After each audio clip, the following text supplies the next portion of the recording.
आइए विचार करते हैं। एक बहुत बड़ी समस्या हो गई थी।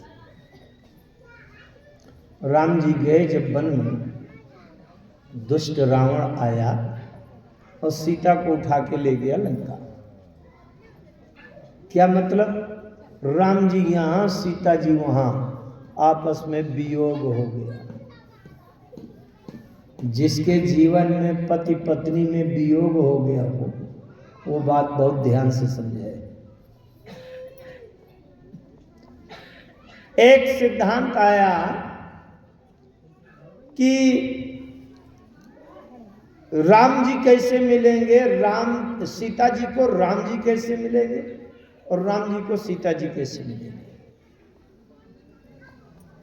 सीता जी को राम जी तब मिलेंगे, एक सूत्र आता है, मिलहि न रघुपति बिनु अनुरागा, किए कोटि जप जोग विरागा। सीता जी को राम जी मिलेंगे प्रेम में।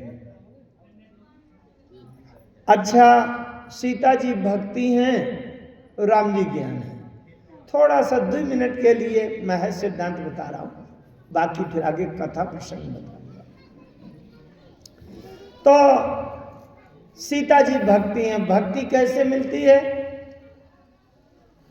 गोस्वामी जी महाराज कहते हैं, भूसुंडी जी के माध्यम से उत्तर कांड में बताते हैं, बिनु विश्वास भगति नहीं, ते ही बिनु द्रवहि न राम, राम कृपा बिनु सपनहु, जीवन लह विश्राम। विश्वास के बिना भक्ति नहीं मिलती। और विश्वास के देवता कौन है? भगवान शंकर। भवानी शंकर वंदे श्रद्धा विश्वास रूपिणो, याभ्याम बिना न पश्यन्ति सिद्धा स्वान्तस्थमीश्वरम। विश्वास की आवश्यकता है। और भगवती पार्वती जी श्रद्धा है। शास्त्र कहता है, मानस में भी कहा गया, श्रद्धा बिना धर्म नहीं होई, बिन महिगन न पावे कोई। श्रद्धावान लभते ज्ञानम, तत्परा संयतेन्द्रिया। जो लोग गीता जानते हैं, गीता का मंत्र। राम जी को इच्छा हुई कि मेरी सीता मिल जाए, सीता जी को इच्छा हुई कि मुझे मेरे राम जी मिल जाए। और उसके लिए सूत्र क्या है, हम क्या करें? रामचरितमानस में जीवन के सारी समस्याओं का समाधान है, लेकिन व्यक्ति निर्मल पवित्र और भगवान में समर्पित भाव से वो करे तभी। मैंने तो इसमें शोध कार्य किया है, तो इसके मंत्रों का शोध किया है। कौन सी चौपाई का क्या करने से, कैसे करने से क्या समस्या कैसे दूर होगी, इसका उपाय। राम जी ने जब रावण को मार दिया, मैं इसका समाधान भी अभी बीच में दे रहा हूं आपको। रावण को मार दिया, सीता जी को बुलवा लिया। विभीषण जी आए, राम जी से कहते हैं, प्रभु युद्ध में बड़ी थकान हुई होगी, तो अब जन ग्रह पुनीत प्रभु कीजय, और मज्जन करिए समर श्रम छीजय। आप स्नान करके थकान दूर करें, इस दास के घर को पवित्र करें प्रभु। फिर पूरा कोष खजाना देखें, देखि कोष मंदिर संपदा, देहु कृपालु कपिन कहूँ मुदा। सब विधिनाथ मोहि अपनाइए, पुण्य मोहि सहित अवधपुर जाइए। राम जी ने कहा, मित्र आपका प्रस्ताव तो सही है। विभीषण जी के कहने का मतलब कि हम आपके विजय की शोभा यात्रा निकालेंगे, उत्सव करेंगे। राम जी ने कहा, बात प्रस्ताव तो आपका ठीक है, लेकिन मुझे मेरे भैया भरत की जब याद आती है तो मुझे अब कुछ अच्छा नहीं लगता, लगता है जल्दी से पहुंच जाऊं, क्योंकि बीते अवधि जाऊं जो तो जियत न पाऊं वीर। विभीषण जी ने पुष्पक विमान लेके खड़ा कर दिया, सरकार इसमें बैठ जाइए, और बड़ी तेज गति है, तुरंत मिला देगा ये पुष्पक विमान।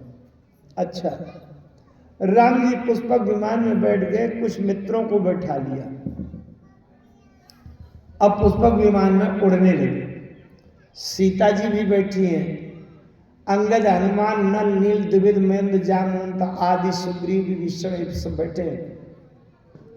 विमान उड़ने लगा, आकाश से भगवान प्रभु श्री राम जी सीता जी को दिखाने लगे।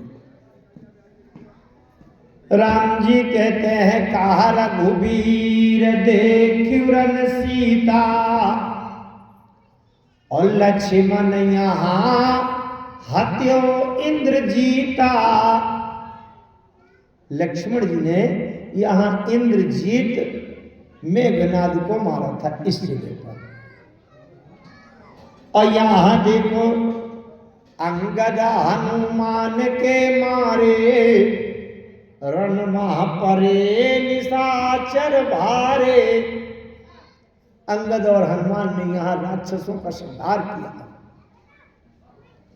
अच्छा, तो मेघनाद को तो लक्ष्मण जी ने मारा, और राक्षसों को अंगद हनुमान ने मारा। और राम जी ने कहा, कुंभकर्ण रावण दो भाई, यहाँ हाथे सुर मुनि दुखदाई। हाथे का मतलब मारे गए हैं। रावण कुंभकर्ण जो ऋषि मुनि साधु संतों को कष्ट देते थे, वो यहां पर मारे गए हैं। मारने वाले का नाम नहीं बताया, किसने मारा। अच्छा, तो सीता जी ने एक प्रश्न कर दिया, प्रभु ये बताइए कि लक्ष्मण जी ने मेघनाद को मार डाला, और ये अंगद जी और हनुमान जी ने राक्षसों को मार डाला, और ये कुंभकर्ण रावण यहां मार डाले गए, तो इन सब लोगों ने तो मारा किसी ना किसी को, और आप क्या करते रहे इतने दिनों तक? आप अपना कुछ किया हुआ नहीं बता रहे। बहुत ध्यान से समझना, बड़ा तात्विक सूत्र है।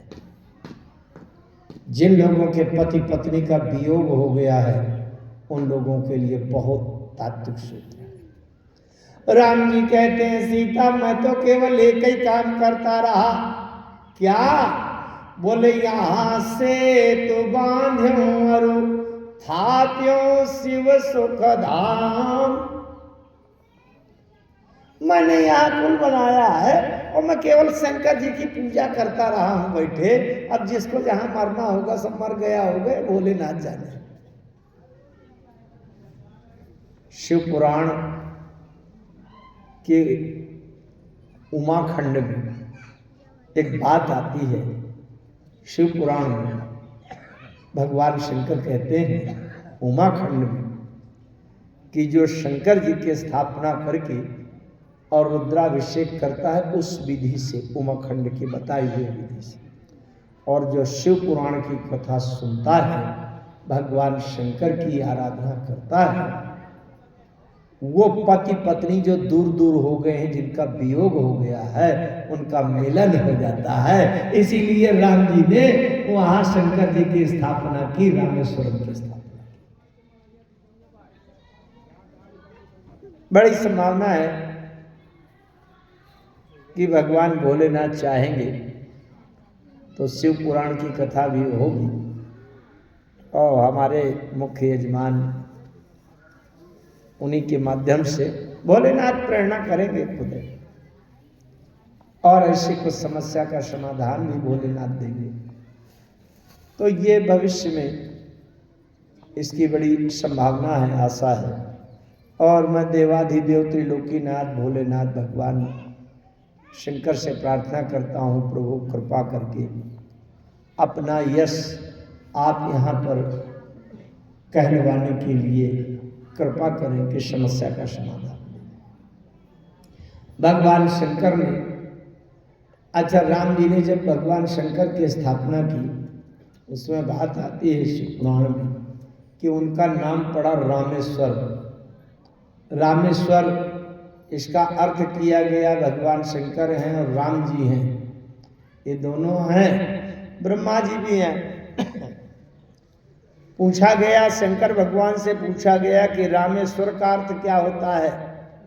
शंकर जी ने कहा, रामा ईश्वरा यस्य सा रामेश्वरा, राम जिसका ईश्वर है वो रामेश्वर कहलाता है। राम जी से पूछा गया, प्रभु आप बताइए कि रामेश्वर का अर्थ क्या है।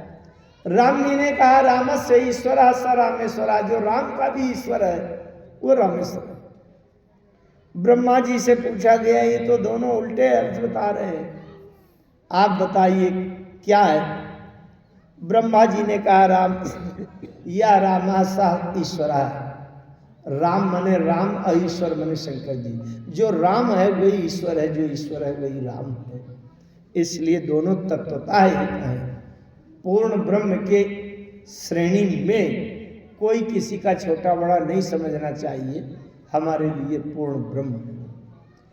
तो भगवान राम ने शंकर जी की महिमा का यहाँ प्रतिपादन किया, प्रतिष्ठा किया, नहीं तो एक बात का विरोध हो जाता संसार में। रावण शिव भक्त था और राम जी वैष्णव हैं, तो राम जी अगर शिव के भक्त रावण को मार डालते तो शिव के शंकर जी के शिष्य अनुयायी भक्त और विष्णु भगवान के भक्तों के बीच में विरोध हो जाता और संघर्ष पैदा हो जाता, एक दूसरे को मारो मरो। इसलिए राम जी ने शंकर जी की पूजा की है। तो ये बड़ा संतुलन है कि कहीं वैष्णव और शैव में आपस में विरोधाभास न हो। राम जी ने कहा था, जे गंगा जनयानी चढ़ाई, सो सायुज्य मुक्ति नर पाई। भगवान शंकर की असीम अनंत महामहिमा है, त्रिलोकीनाथ है। राम जी का आगमन हुआ इस प्रकार से अयोध्या। मैं यद्यपि राम राज्य के स्थापना अगर विस्तार से वर्णन करूंगा तो उसी में पूरा समय चला जाएगा। आज मैं आगे आपको उत्तरकांड के आगे प्रसंगों में ले चलना चाहता हूँ, जहाँ काकभूषण जी का संवाद है या और तात्विक विश्लेषण है, ज्ञान दीपक प्रसंग है या मानस रोग है, उन प्रसंगों में ले चलना चाहता हूँ। क्योंकि किसी ने कहा था यहाँ कि महाराज राम जी के राजा बनने तक की कथाएं तो कई बार सुनी हैं, लेकिन उत्तरकांड में आगे की प्रसंग बहुत कम सुना है, कोई नहीं सुनाता।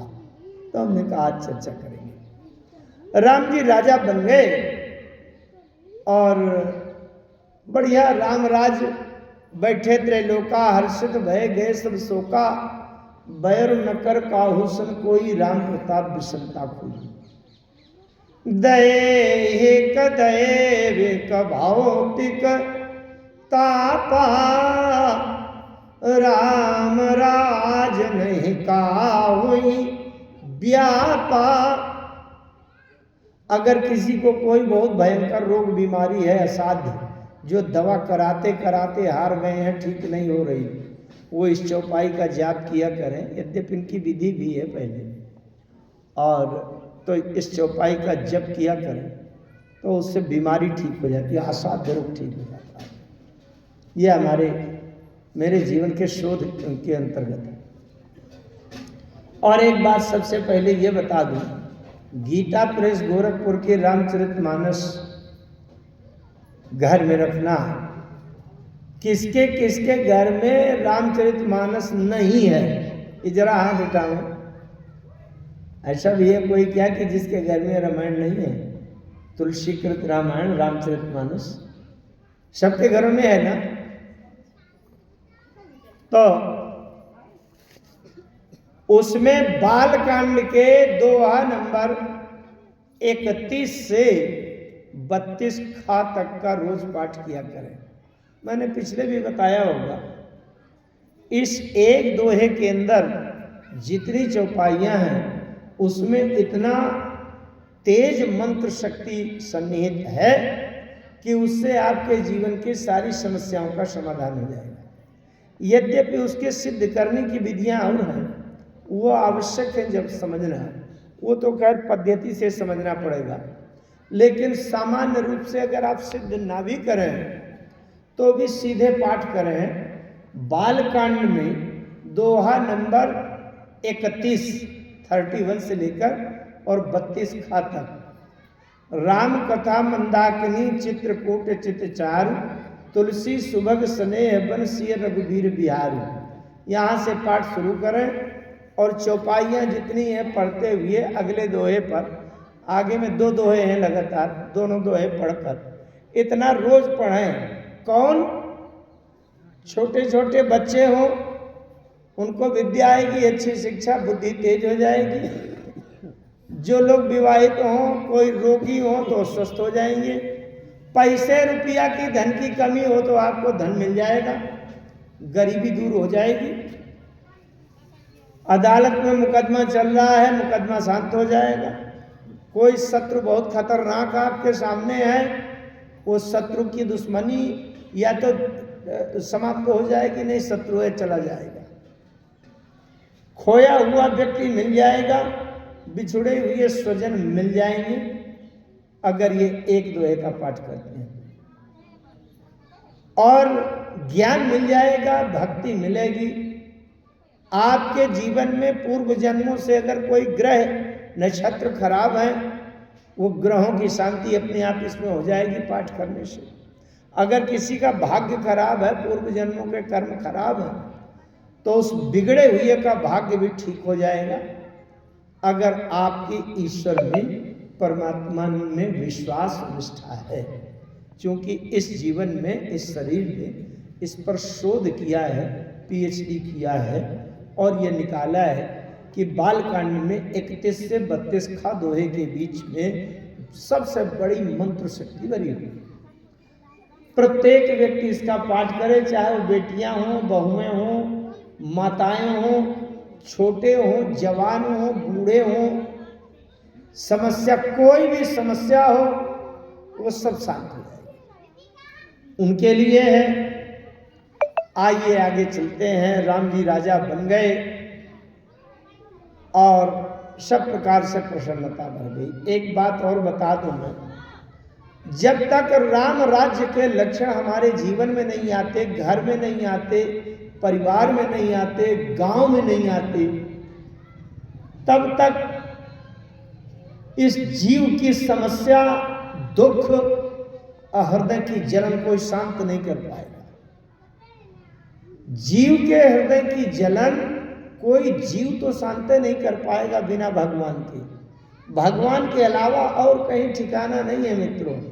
बस ये बात अलग है कि कोई थोड़ा कुछ उसकी विधियां जानता है, वो आपको विधि बता देगा और वो उपचार बता देगा, डॉक्टर दवा बता देगा, खाना आपको पड़ेगा। तो इस प्रकार से रामचरितमानस की चौपाइयों से और उसके अनुष्ठान से मैं संसार में कोई भी समस्या हो उसके समाधान करने का दावा करता हूं कि उसका समाधान हो जाएगा रामायण की चौपाई से। भागवत से, शिव पुराण से, इनसे हमारे जीवन की सारी समस्याओं का समाधान मिलता है। आइए मैं आगे चलता हूँ। राम जी की लीला जो हो रही थी वो पूरी संपन्न हो गई। आगे एक प्रसंग आता है, आप अच्छे से आइए, बैठिए, सामने बैठिए, सामने बैठिए।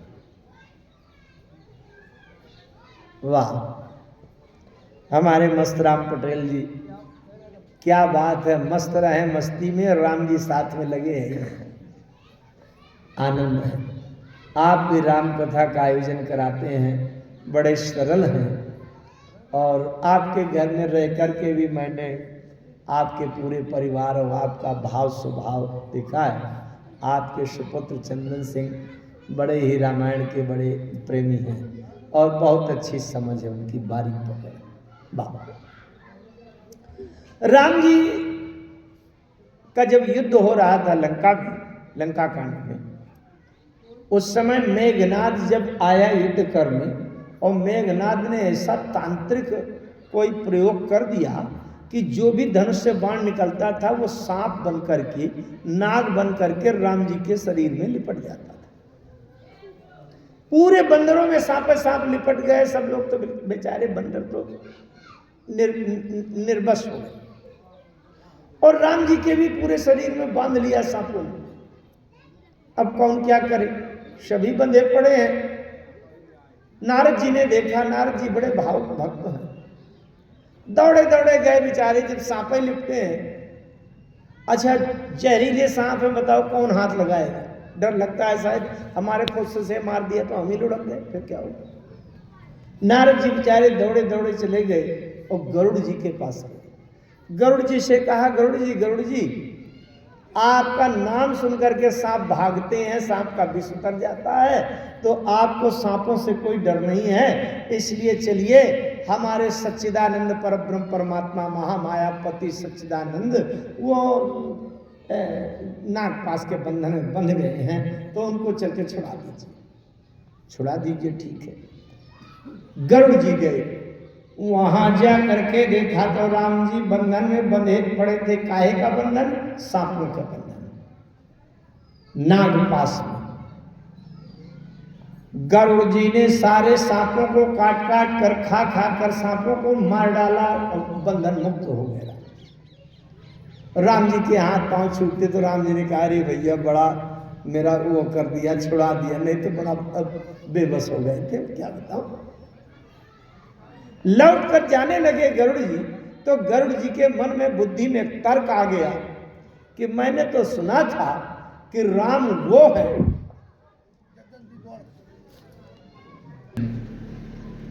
मैं बात ये कह रहा था कि गरुड़ जी विचार करने लगे कि भाव बंधन ते छूटहि, नर जपि जा कर नाम, खर्व निशाचर बांधेहु, नागपाश सोई राम।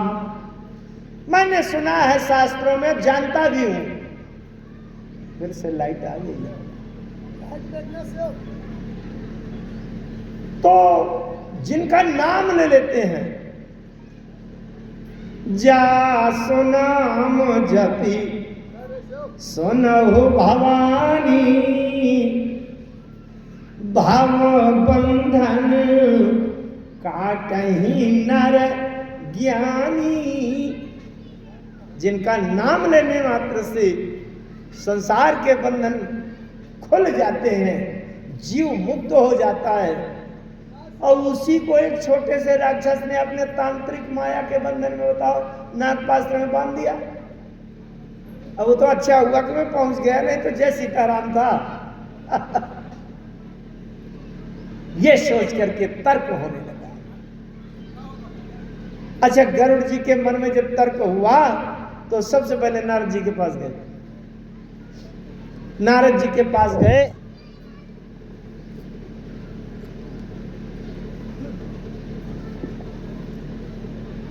गरुड़ जी को श्री राम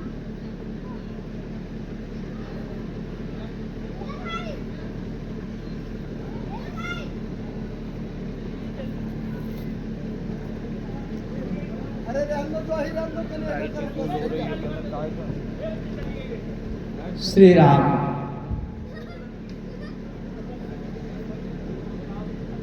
आप लोग एकाग्र हो। घड़ी लगातार चल ही रही है, सांसें खर्च हो ही रही है।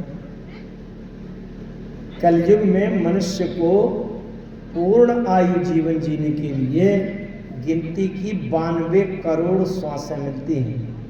गिनती की पूर्ण आयु जीवन जीने के लिए कलयुग में पूर्ण आयु का जीवन जो जीता है उसको 92 करोड़ गिनती की श्वासें मिलती हैं। अब श्वासें चाहे जल्दी खर्च कर ले तो जल्दी चले जाएंगे, और थोड़ा प्राणायाम और रोकने का अभ्यास करें तो कुछ जीवन लंबा हो जाएगा। लेकिन यहाँ श्वासें तो खर्च हो ही रही है, बिजली आवे चाहे जाए, है कि नहीं। अच्छा मैं बात ये कह रहा था, एक बात और आ रही है, बहुत समझने की आवश्यकता है। आप लोगों ने कथाएं खूब सुनी है और कथा सब जानते हैं। कोई व्यक्ति ऐसा नहीं है जो कथा कहानी नहीं जानता राम जी की। एक बात मैं ये रखना चाहता हूं कि मोह क्यों होता है, मोह क्यों होता है, जबकि मोह किसी को छोड़ता नहीं है। मोह नयंध कीन के ही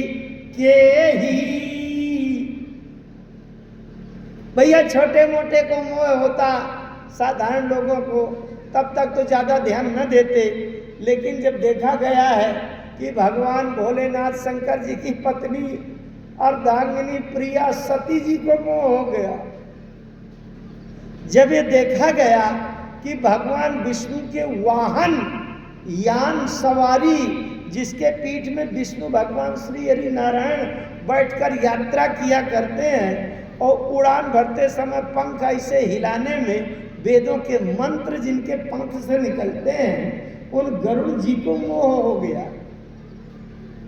तो भैया मोह बड़ा जबरदस्त रोग है। मोह सकल व्याधिन कर मूला। जरा एक बात और बताऊंगा। मानस रोग में एक बात आई है कि मानस रोग जो हो जाता है, और जो ये जान लेता है कि मेरे अंदर रोग हो गया, तो जाने ते चीजें ही कछु पाती। अगर किसी को ये पता चल गया है कि मुझे डायबिटीज हो गई है, शुगर बढ़ी है, तो थोड़ा सा परहेज करना शुरू कर देता है, भैया मैं रसगुल्ला नहीं खाऊंगा, तो कुछ कंट्रोल हो जाएगी कि। और जिसको पता नहीं है, ठोके 10-10, 12-12 रसगुल्ला, रसमलाई, इमरती, जलेबी, अब बताओ तो बड़ी हालत खराब हो। तो जानना आवश्यक है मोह होता क्यों है। मोह सकल व्याधिन करता।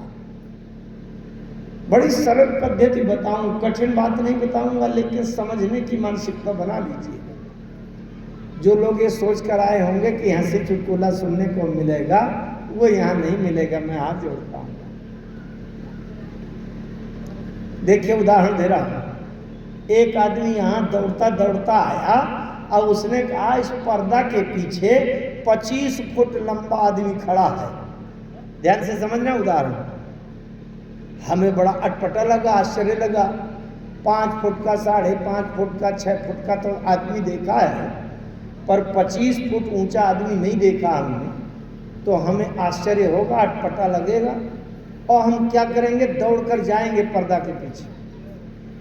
पर्दा के पीछे जाएंगे, देखेंगे, अगर 25 फुट लंबा आदमी दिख गया तो बताने वाले की बात सही है, मैंने कानों से सुनी हुई बात सही है। और अगर 25 फुट लंबा नहीं मिला, 5, 5.5, 6 फुट का मिला, तो कानों से सुनी हुई बात को हम झूठा मान लेंगे, और आंखों से जो देख रहे हैं वो सही मानेंगे। नहीं नहीं, हमने आंखों से देखा भैया, वहां नहीं था, 5.5 फुट वाला था। यही है ना, ठीक बात, ठीक है ना, कि जो आंखों से देखते हैं वो सही, और जो कानों से सुनते हैं सही भी हो सकता है, लेकिन झूठा भी हो सकता है, कोई गारंटी नहीं। यही तो बात है ना, बहुत सावधानी से समझेंगे। ये नियम संसार की रचना, माया रचित संसार तक की सीमा तक तो ये सिद्धांत है, लेकिन माया के संसार की रचना से बाहर जब आध्यात्मिक क्षेत्र में प्रवेश करते हैं, ईश्वर तत्व पर जब बात आती है, तो ये सिद्धांत ठीक उल्टा हो जाता है। बहुत ध्यान दीजिएगा। फिर वहां अपने आंखों से देखे गए दृश्य को सत्य नहीं मानते, बल्कि आंखों में उल्टा भी दिख रहा होगा, तो आंखों से देखे वाले को हम विश्वसनीय नहीं मानेंगे, लेकिन सुनी हुई बात को सत्य मानेंगे, तब तो ठीक रहेगा। और अगर हमने आंखों से देखे गए दृश्य को सत्य मान लिया और कानों से सुने हुए को झूठा मान लिया ईश्वर तत्व के बारे में, तो हमको मोह हो जाएगा। अब मैं उदाहरण देता हूं, आपको समझ में आ जाएगा। बात ये कठिन जरूर लगती होंगी, कहानी नहीं है, लेकिन अगर एक और बात समझ लेंगे तो हृदय के नेत्र खोलने का प्रयास कर रहा हूं मैं जी जान लगाकर। सती जी जब शंकर भगवान के साथ महर्षि कुंभज के आश्रम में गई थी तो महर्षि कुंभज ने राम कथा सुनाई थी ना, राम कथा मुनि वर्ज बखानी। तो जब राम जी की कथा सुनाई होगी तो राम जी की प्रशंसा सुनाई होगी जरूर कि राम जी सर्वज्ञ हैं, सर्वशक्तिमान हैं, राम जी आनंद के सिंधु हैं, राम जी सबके संचालक हैं। ये तो कानों में सुनी सती जी ने। कुछ लोग कह देते हैं सती जी ने कथा नहीं सुनी, लेकिन मैं कहता हूं कि सती जी ने कथा सुनी। मैं क्यों कहता हूं, मैं तो कुछ जानता नहीं हूं, लेकिन ये मानस भगवान मुझसे बता देते हैं तो मैं जानता हूं कि सुनी। क्यों? सती जी का शरीर बदलकर जब पार्वती हो गया और पार्वती जी ने फिर से भगवान शंकर से प्रश्न किया बालकांड में, तो पार्वती जी कहती है जाओ नृपतनयत ब्रह्म किनी नारी विरह मति भोरी अदेख चरित महिमा सुनत भ्रमित बुद्धि अति मोरी। इसका मतलब पार्वती जी कह रही हैं देख चरित महिमा सुनत। सती के शरीर में मैंने महर्षि कुंभज से जब राम कथा सुनी थी तो राम जी की बड़ी महिमा सुनाई थी। अरे राम जी सर्वज्ञ हैं, सर्वशक्तिमान हैं, सर्वसमर्थ हैं, सर्वाधीश हैं, आनंद के सागर हैं। लेकिन भैया जब आंखों से राम जी को देखा तो न तो वो कुछ जानते थे, पागल के पागल। पेड़ पौधों से सीता को पूछ रहे थे, पशु पक्षियों से सीता पूछ रहे थे और रोते हुए आंसू बहाते झात रहे थे। तो न तो राम सर्वज्ञ थे, न राम शक्तिशाली थे, न आनंद था। अच्छा, जो व्यक्ति रो रहा हो और कहा जाए देखो कितना आनंद है और हंसीते करके आंसू बहा रहा है, तो आनंद कहाँ है? समझिए, इसका मतलब सती जी ने जब राम को रोते हुए राम को देखा तो जो कानों से कथा सुनी थी, कानों से जो महिमा बताई गई थी कथा सुनाने में, वो आंखों से देखने में नहीं आया। और सती जी ने प्रमाण किसका मान लिया?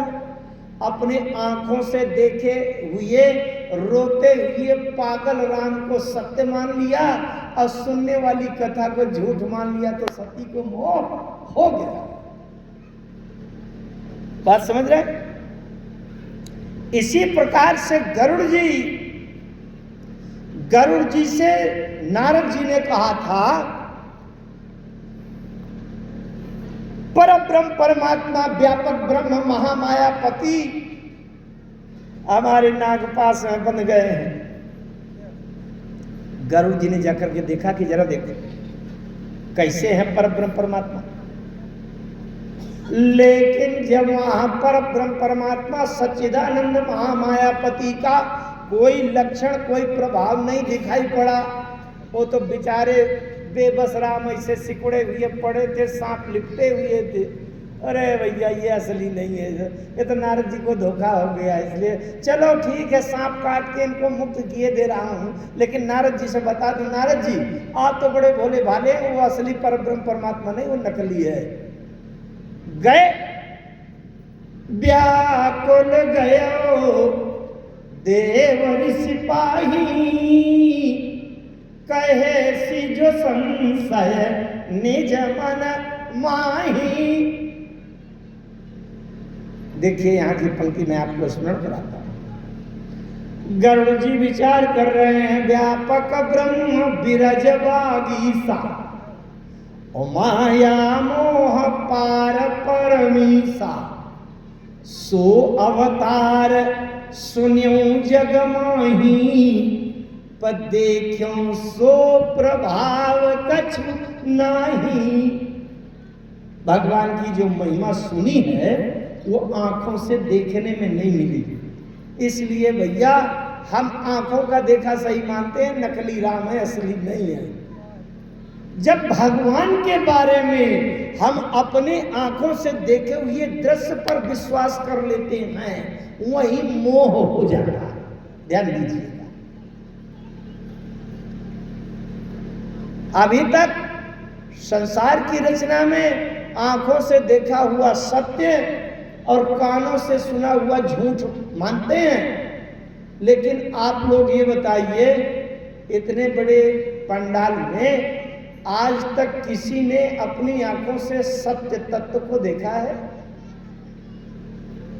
आज मैंने प्रारंभ में चौपाई क्या कही थी? पार्वती जी ने भोलेनाथ से पूछा, भोलेनाथ आप अपने निजी जीवन के अनुभव की बात बताइए। और देवाधिदेव महादेव भगवान भोलेनाथ प्रलयंकर भयंकर शशांक शेखर उधरदानी ने क्या बताया? उमा कहो मैं अनुभव अपना, सतारी भजन ये जगत सब सपना। आदि शंकराचार्य भगवान ने कहा ब्रह्म सत्यम जगन मिथ्या, ब्रह्मैव जीवो न परा। केवल ब्रह्म सत्य है, बाकी सब संसार झूठा है। अच्छा, तो ये बताइए, इतने बड़े पंडाल में पंडाल की कौन बात, मैं संसार को चुनौती दे रहा हूं। इन आंखों से आज तक किसने ब्रह्म सत्य ब्रह्म को देखा है? बोलिए। जिसने भी देखा होगा संसार को देखा होगा, और जितना संसार है वो सब झूठा है। आज तक देखा तो क्या देखा? झूठा देखा, और झूठे को सत्य माने बैठे हो, और सत्य को देख नहीं पा रहे हो। इसी को कहते हैं ब्रह्म निरूपण। अदृश्य परमात्मा को देखकर अनुभव कर लो, यही ब्रह्म निरूपण है। जो देहवाद में होगा, देहाभिमान में होगा, अपने बुद्धि का, धन का, शरीर का, वैभव का, पद का, प्रतिष्ठा का अहंकार करता होगा, झूम रहा होगा, ब्रह्म निरूपण जन्म जन्मांतर तक कभी नहीं हो पाएगा। जब तक देहाभिमान नष्ट नहीं होगा, तब तक ब्रह्म निरूपण नहीं हो सकता। आइए फिर समझते हैं। तो भगवान के बारे में अपने आंखों से एक बात और कहूंगा, भगवान शंकर ने ये क्यों नहीं कहा, जबकि आदि शंकराचार्य भगवान स्पष्ट कहते हैं ब्रह्म सत्यम जगन मिथ्या। मिथ्या माने झूठा, ब्रह्म सत्य है, जगत झूठा। तो शंकर जी ने संकोच क्यों कर दिया? शंकर जी, अच्छा एक बात बताओ, अगर दो चीजों का निर्णय करना है कि ये असली ये नकली, तो एक को अगर असली कहेंगे तो दूसरे को नकली कहेंगे कि नहीं? दो चीजें हैं, एक को हमने सत्य कह दिया तो दूसरे को क्या कहेंगे? झूठा। शंकर जी को क्या कहना चाहिए? सत हरि भजन जगत सब झूठा कहना चाहिए कि नहीं? ब्रह्म सत्य है, हरि सत्य है, हरि का भजन सत्य है, तो जो दूसरा बचा हरि भजन के अलावा उसको झूठा कहना चाहिए कि नहीं? बात समझ में आ रही है कि नहीं? ज्यादा कठिन लग रही है? तो एक तरफ अगर ब्रह्म को सत्य कहा है तो संसार को झूठा कहना चाहिए, तो शंकर जी ने सपना क्यों कह दिया, झूठा क्यों नहीं कहा? एक बात बताऊं मैं आपसे, आप 3 बजे रात में पड़े सो रहे हैं, 3 बजे रात में सो रहे हैं, सोते हुए सपना देखा, अरे बाढ़ आ गई है, मैं डूबा जा रहा हूं, यहां तक पानी में डूब गया हूं, ऐसे ऐसे सांसें ले रहा हूं, भैया बचाओ बचाओ बचाओ। और 1-1.5 घंटा तक खूब हांफे, खूब तैरा, खूब हाथ पांव पटका, और 1-1.5 घंटा के बाद 5 बजे नींद खुल गई, झक्कस बच गया बच गया, और ये भैया बच गया, ये तो सपना था, नहीं डूब गया था आज। अच्छा एक बात बताओ, बड़े ध्यान से समझ के बताना, पानी में डूबने वाली घटना सत्य है कि झूठी? बोले पानी में डूबने वाली घटना सत्य है कि झूठी? बहुत सावधानी करने की आवश्यकता है। एक मानस का दोहा आया, सपने होए भिखारी नृप, रंक नाक पति होए। सपने में एक भिखारी राजा बन गया, 2-2:30 बजे रात में राजा बन गया। भिखारी है, भोजन का ठिकाना नहीं है, मांग मांग के भैया एक एक टुकड़ा रोटी कहीं से खाता है, और सपने में राजा बन गया। बड़ा भारी राज्यसभा में सोने के सिंहासन बैठा है, और रंक नाक पति होए। एक राजा भिखारी बन गया, उसका राज्य छिन गया और दर दर की भीख मांगने लगा, और जो भिखारी था वो राजा बन गया। अच्छा आप बताइए, भिखारी को कुछ फायदा हुआ कि नहीं? है? अरे कैसी बात है, बस यही सावधानी की आवश्यकता है। मस्तराम जी, जागे हानि न लाभ कछु। जब जाग गया तो हानि लाभ नहीं हुआ, अब अगर ना जागे तो 2 घंटा के लिए राजा हो गया कि नहीं? बोलो आप, 2 घंटा के लिए भिखारी राजा हो गया तो 2 घंटा का फायदा हुआ कि नहीं? और शायद जीवन भर ना जागे तो राजा बन गया कि नहीं? आज थोड़ी सी बातें कठिन हो रही हैं माताएं। हमारे बड़े ही अपने इस क्षेत्र के महान गौरव, बड़े ही विद्वान, जो बड़ा विशाल यज्ञ और कथा कराते हैं, आयोजन करते हैं, आदरणीय श्री कुंज बिहारी शास्त्री जी द्विवेदी जी का आगमन हुआ। आइए विशिष्ट स्थान आप लीजिए, बहुत ध्यान दीजिए। अब मैं जब उत्तरकांड की चर्चा कर रहा हूं, इतनी कठिन नहीं बोलूंगा कि समझ में ना हो, लेकिन समझने के लिए बैठ जाइए तब।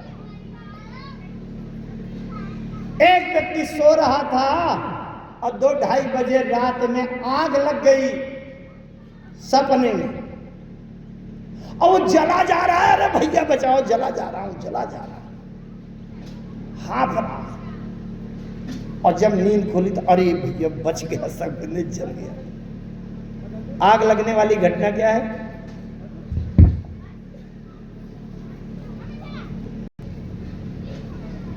ध्यान दीजिएगा, स्वप्न काल में स्वप्न सत्य होता है। 2 बजे से 4:30 बजे तक अगर आप स्वप्न में डूब रहे थे तो 2 बजे से 4:30 बजे तक 2.5 घंटा के लिए आप सही सही डूब रहे थे, तभी हाँफ रहे थे, तभी घबरा रहे थे, तभी प्राणों पर आफत पड़ी थी। समझ रहे? ध्यान दीजिए, एक भिखारी अगर रात में सपन देखते हुए 2 घंटा के लिए राजा बन गया है, तो जब जाग गया तो कोई फायदा नहीं हुआ, लेकिन जितनी देर तक नहीं जागा उतनी देर तक तो भिखारी राजा बन गया कि नहीं? अच्छा बोलो, बात समझ में आ रही कि नहीं? और शायद कोई जीवन भर न जागे, सपने देखता रहे तो मौज हो गई कि नहीं? हम लोग यहाँ क्या है, मोहन सा सब सोवन हारा, देखिए सपन अनेक प्रकारा, और यही जग जामिनी जागई जोगी, परमार्थी प्रपंच वियोगी, जानिय तबहि जीव जग जागा, जब सब विषय विलास विरागा। हनुमान जी जब लंका गए थे, 2 को देखा हनुमान जी ने, 2 को देखा था। एक को देखा तो सो रहा था, और एक को देखा वो जाग रहा था। कौन सो रहा था? हाँ, शयन किए देखा कपिते ही, और एक को देखा, ते ही समय विभीषण जागा। केवल इतने लक्षण से हनुमान जी पहचान गए। जो सोने के महल में सारी सुख सुविधा के बीच में जो जाग रहा हो वो भोगी नहीं, वो जोगी है। यही लक्षण है,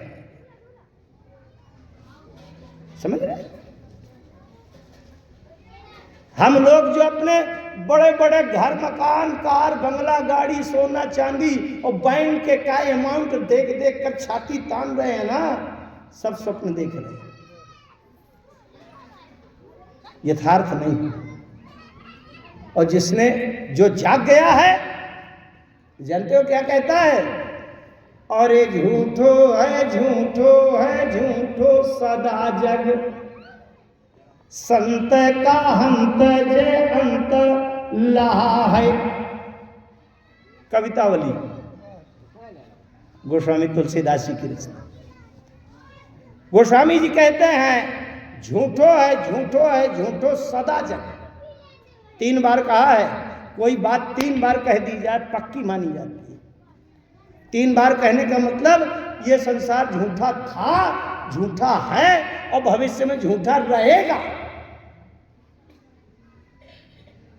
हमने जब गोस्वामी जी की रचना पढ़ी कवितावली में, तो तुलसी बाबा से कहा, महाराज अब आप बड़े बड़े विद्वान हैं, लिखे हैं, तो आपकी लेखनी के अनुसार दबे दबाए धीरे से हम भी कह देते हैं कि झूठा है, लेकिन हमको संसार झूठा लगता नहीं है।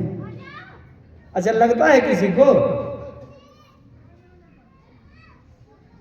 अगर आप कहें कि हमको झूठा लगता है, तो हम तड़ाक से कहेंगे अपनी जमीन और गाड़ी और कार बंगला सब मेरे नाम रजिस्ट्री करा दो, तो झूठा ही है। कराएगा कोई? अच्छा, जब झूठा है, कितनी सहजता सरलता से कहते झूठा है, और झूठा लगता नहीं है भीतर से।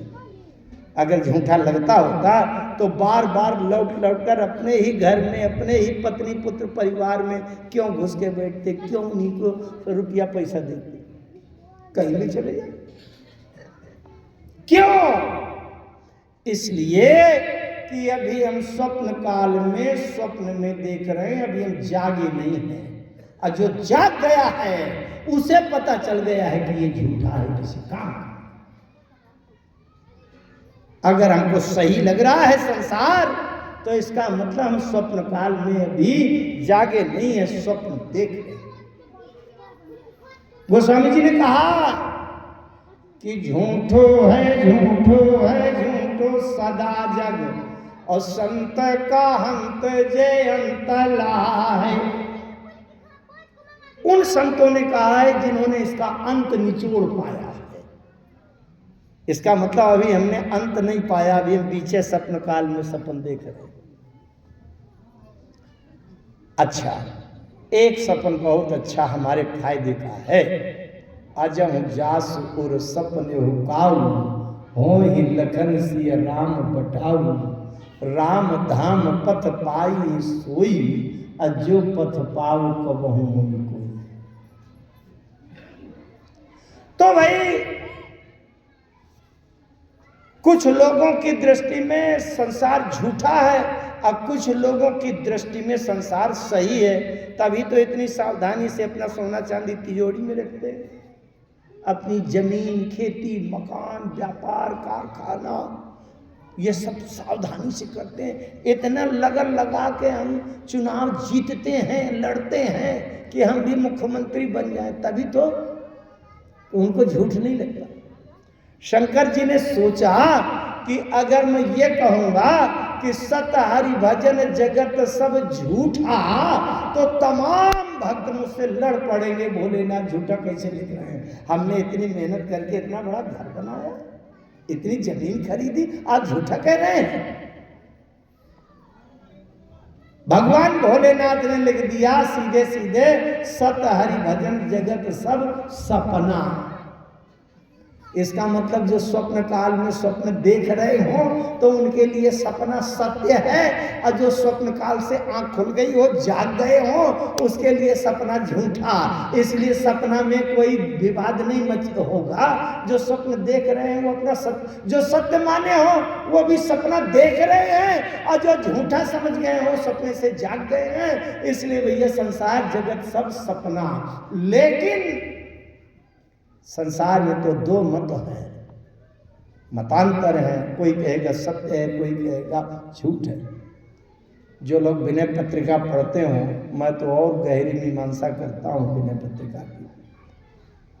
को कहा सत्य झूठ कहा को, जुगल प्रबल को भाने, तुलसीदास परिहार तीन भ्रम, सो आप ही पहचाने। अगर आपको संसार सत्य लग रहा है तो भी आपको ब्रह्म निरूपण नहीं हो पाएगा।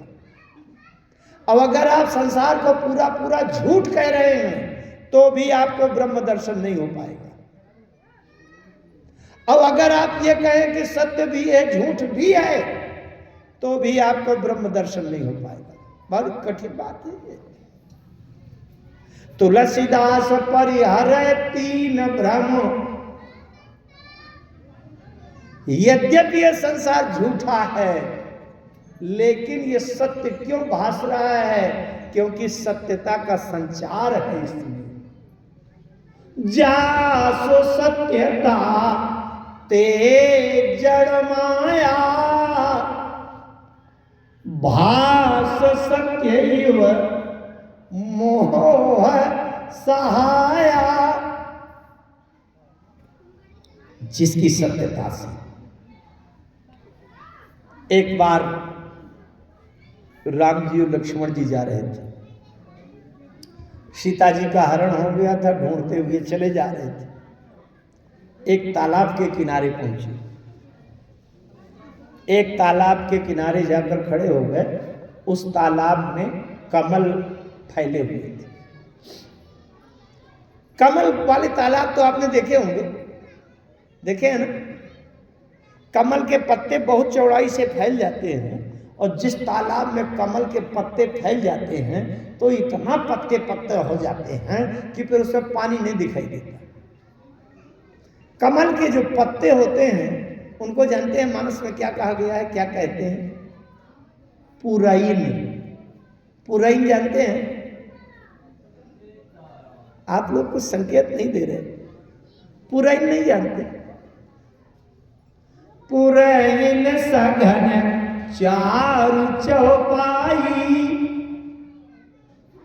पुरैन माने कमल के जो फूल होते हैं उसके नीचे का पत्ता, वो जो पत्ता गोलाई से बहुत चौड़ाई से फैला हुआ है उसको पुरैन कहते हैं। जान गए? अच्छा, ज्यादा कठिन हो रही है क्या बात?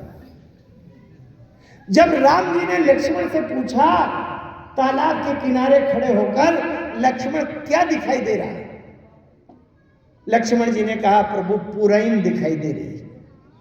हाथ जोड़कर लक्ष्मण जी ने कहा, पुरैन दिखाई दे रही है। राम जी ने पूछा और कुछ? लक्ष्मण जी ने कहा कुछ नहीं। पुरैन सघन ओट जल बेगिन पाई मरमा। अरे रामायण की बात कर रहा हूं भैया। पुरैन सघन ओट जल बेगी न पाई मर्म। पुरैन इतना ज्यादा घनी होकर फैली है कि पुरैन के पत्ते की ओट में जल कहीं से दिखाई नहीं। राम जी ने कहा बस यही दृश्य है संसार में माया का। माया छन्न देखिए जैसे निर्गुण ब्रह्म। ब्रह्म निरूपण है। राम जी ने कहा माया इतनी ज्यादा ढक लेती है कि जैसे पुरैन के ढक जाने के कारण जल दिखाई नहीं पड़ता, ऐसा माया से ढक जाने के कारण ब्रह्म दिखाई नहीं पड़ता। लेकिन राम जी ने एक बात कही, इस बात को आप समझेंगे। राम जी ने कहा लक्ष्मण एक बात है, बिना पुरैन का जलाशय तो हो सकता है, तमाम तालाब ऐसे हैं कि पुरैन नहीं है, पानी ही पानी भरा है, खूब लहरा रही है, पानी लहरें दिख रही। बिना पुरैन का जलाशय तो हो सकता है, लेकिन बिना जल के पुरैन कभी नहीं हो सकती। अगर जल नहीं होगा तो पुरैन सूख जाएगी। कहने का मतलब बिना माया का ब्रह्म तो हो सकता है, पर बिना ब्रह्म के माया कभी नहीं हो सकती। इसका मतलब जहां माया दिख रही है उसके भीतर ब्रह्म जरूर समाया हुआ है, तभी माया का अस्तित्व है, नहीं माया का अस्तित्व भी ना होता है ना।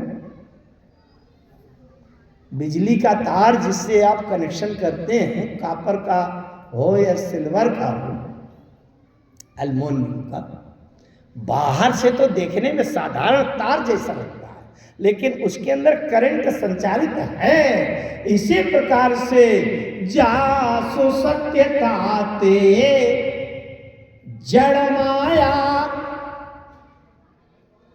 ध्यान दीजिएगा, कॉपर के तार के अंदर संचारित होने वाले बिजली के करंट को जो जान लेता है वही ब्रह्म निरूपण है। ये संसार के रचना से बने हुए माया में भी जो ब्रह्म का अनुभव कर लेता है यही ब्रह्म निरूपण है। ब्रह्म निरूपण धर्म वर्ण ही तत्व विभाग, इसी से देखना पड़ेगा। आइए फिर अपनी बात पर पहुंचे, बहुत कुछ कठिन लगने लगा होगा। मैं बात कर रहा था गरुड़ जी को मोह हो गया। क्यों हो गया? जब हम कानों से भगवान की परमात्मा की महिमा सुनते हैं और सामने देखा तो राम जी को पता नहीं मेरी सीता कहाँ। अरे सीता आ जाओ पेड़ पौधों से, हे नीम के वृक्ष, हे केला महाराज, हे अशोक के पेड़, उनसे पूछ रहे हैं। तो हमने सुना था कि राम जी सर्वज्ञ हैं। सर्वज्ञ माने सब कुछ जानते हैं, और ये तो राम कुछ नहीं जानते कि मेरी सीता कहाँ है। इतना तक राम जी को ज्ञान नहीं है कि अगर सीता खो गई है तो किसी मनुष्य से, पंडित से, ज्योतिषी से, पंचांग पत्रा वालों से पूछे, ये भी पता नहीं। बताओ, पेड़ पौधों से पूछ रहे हैं, पशु पक्षी से पूछ रहे हैं। हमने अपनी आंखों से देख करके रोते हुए राम को पागल मान लिया। यही मोह का कारण है। हमारी आंखों में कुछ भी दिखाई दे रहा हो, लेकिन जो कानों से भगवान की परमात्मा की महिमा सुनी है वो कभी झूठी नहीं हो सकती। आंखों के देखने वाले को ना माने और कान से सुनी गई पर भगवान की महिमा को माने तो मोह कभी नहीं होगा। अगर हम अपनी आंखों को प्रमाण मान लें तो हम मोह से बच नहीं सकते, मोह हो जाएगा। चाहे वो सती जी हो और चाहे गरुड़ जी। गरुड़ जी यही कहते हैं, व्यापक ब्रह्म विरज बागीसा और माया मोह पार परमीसा, असो अवतार सुन्यु जग माही, पर देखूं सो प्रभाव कछु। हो गया मोह।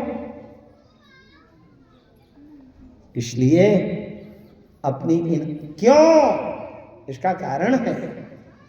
मैं बहुत पीछे जाकर प्रसंगों को लौटाना नहीं चाहता। समुद्र के किनारे जब बंदर थे, संपाति ने बताया सीता ये बैठी है, तहाँ अशोक उपवन जहाँ रहा सीता बैठी सोच रहे आई। बंदर भी उठकर ऐसे ऐसे देखे, कहाँ बैठी। इन्होंने बता दिया ये बैठी है, बिल्कुल नजदीक बताया ये बैठी है। बंदर भी देख रहे। संपाति ने कहा किसको देख रहे हो? बोले भाई देही को। संपाति ने कहा बैठ जा। क्यों? बंदर ने कहा क्यों? बोले नहीं दिखाई देगी। क्यों नहीं दिखाई देगी? बोले मैं देखूं तुम नहीं, बंदरों ने पूछा क्यों? ध्यान से सुनना। संपाति ने पूछा बंदरों से, ये बताओ किसको देखना चाहते हो? बंदरों ने कहा वैदेही को देखना चाहते हैं। संपाति ने कहा किन नेत्रों से देखना चाहते हो? बंदरों ने कहा देही के नेत्रों से देखना चाहते हैं। संपाति ने कहा यही तो विडंबना है, देही के नेत्रों से देही को देखा जा सकता है पर वैदेही को। संपाति जी से पूछा गया आप क्यों देख रहे हैं? बोले मेरा देहाभिमान दूर हो गया है। जब सूर्य के तपन से जल गए थे तो मुनि एक नाम चंद्रमा वही, लागी दया देखिए ती मोही, विविध भांति ते ज्ञान सिखावा, और देह जनित अभिमान छुड़ावा। जब तक हम देहाभिमान में रहेंगे तब तक हम देह तत्व से परे, रूप से परे उस परम परमात्मा को असीम अनंतागाध अखंड सत्ता का अनुभव नहीं कर पाए। उसके लिए क्या चाहिए? एक बार अर्जुन ने भगवान कृष्ण से, वासुदेव से निवेदन कर दिया, भगवान मैं आपको उस महान ऐश्वर्य रूप को देखना चाहता हूं। भगवान ने कहा नहीं देख पाओगे। न तुमाम शक्य से द्रष्टुम अनेनैव स्वचक्षुषा, स्वचक्षु अपने नेत्रों से नहीं दिख पाओगे। फिर भगवान ने कहा दिव्यम ददामि ते चक्षुः पश्य मे योगम ऐश्वरम, मैं तुमको दिव्य दृष्टि दिए दे रहा हूं, उससे देख लीजिए। इन नेत्रों से, जिन नेत्रों से हम मां को मां, बहन को बहन नहीं देख पा रहे, उन नेत्रों से भगवान दिखाई पड़ेगा। नयन मलिन पर नारी निरखी, मन मलिन विषय संग लागे। विनय पत्रिका। पर स्त्री की सुंदरता देखकर उसकी आसक्ति भरी दृष्टि से देखते देखते हमारे नेत्र गंदे हो गए हैं। इन गंदे नेत्रों से भगवान दिखाई देंगे? अपनी दृष्टि शुद्ध करें। दिव्य दृष्टि कैसे मिलेगी? श्री गुरु पदन मणि गण ज्योति, सुमिरत दिव्य दृष्टि होती। हृदय के नेत्र खुल जाएं। मर्मी सज्जन सुमत कुदारी, ज्ञान विराग नयन उर्गारी, हृदय से ज्ञान और वैराग्य के नेत्र। तात्पर्य ये है कि हमारी आंखें केवल झूठे संसार भर को देख पाती है, बनावटी संसार है ना। हमारी आंखें बाहर वाले रूप को देख पाती हैं पर स्वरूप को नहीं। इन आंखों से आज तक किसी ने किसी के प्राण को, आत्मा को देखा हो तो बताओ। जब आत्मा को नहीं देख पाए अगर इन आंखों से, तो परमात्मा को कैसे देख पाएंगे? उसके लिए तो दूसरे नेत्र होते हैं, वो खुलेंगे कब? ज्ञान विराग नहीं। आइए मैं फिर से बात करूं। दो बातें हैं। पार्वती जी ने एक बार भगवान भोलेनाथ से पूछा, प्रभु आपके राम जी को हम ईश्वर माने कि मनुष्य? बहुत ध्यान से समझना, मोह का पता चल जाएगा मोह क्यों होता। भगवान शंकर ने पार्वती जी से कहा, उमा राम जी को अगर ईश्वर या मनुष्य में से अगर एक मानोगी तो घाटे में रहोगी। इसलिए राम जी भीतर से तो ईश्वर हैं और बाहर से मनुष्य हैं। इसलिए दो शब्द दिए, क्योंकि मानस पर मैं एक एक शब्द पर विचार करने का प्रयास किया करता हूं। कोई दावा नहीं करता कि मैं जानता ही हूं, लेकिन मेरी शैली है, स्वभाव है। भगवान शंकर कहते हैं कि जहां लीला शब्द आ जाए तो लीला केवल ईश्वर की होती है, मनुष्य की लीला नहीं होती। और जहां चरित्र शब्द आ जाए तो समझ लेना राम जी वहां मनुष्य हैं, क्योंकि ईश्वर का कोई चरित्र नहीं होता, चरित्र मनुष्य का होता है। गिर जा सुनहु राम कह लीला, सुरहित धनुज विमोहन शीला। जहां लीला शब्द आ गया वहां समझ लेना राम जी ईश्वर है। और जहां चरित्र शब्द आ जाए, चरित राम के सगुन भवानी, जहां चरित्र शब्द आ जाए समझ लेना राम मनुष्य। मैं तमाम प्रसंगों को राम जी के इस कथा में उसमें अलग अलग किया करता हूं कि ये ईश्वरत्व है राम का और ये मनुष्य। एक बार क्या हुआ, जैसे आप देखें कि जब खरदूषण त्रिशरा आए 14,000 सेना लेकर, और राम जी ने लक्ष्मण से कहा, लक्ष्मण तुम ले जाने की ही जाओ गिर के अंदर, आवा निश्चर कटक भयंकर। तो लक्ष्मण जी सीता जी को लेकर गुफा कंदरा में चले गए और राम जी अकेले। देवता देखकर घबराने लगे कि अब राम जी क्या करेंगे। सुर डरत 14 सहस प्रेत, बिलो की एक अवध धनी। राम जी अकेले हैं और 14,000 राक्षस, और वो भी राक्षस साधारण नहीं है, बहुत अजय है।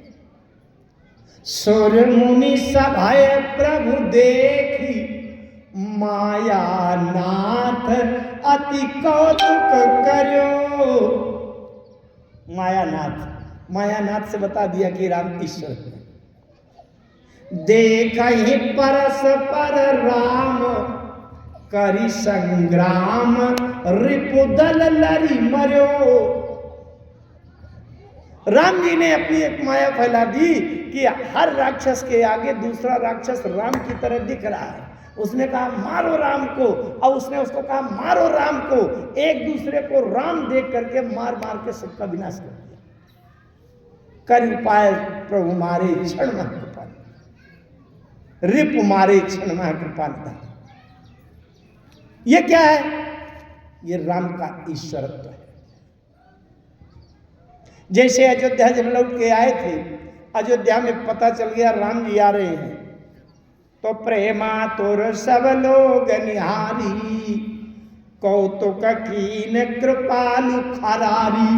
यहाँ खरारी क्यों दिया गया है? खर के शत्रु, खर का आदि का विनाश करने वाले।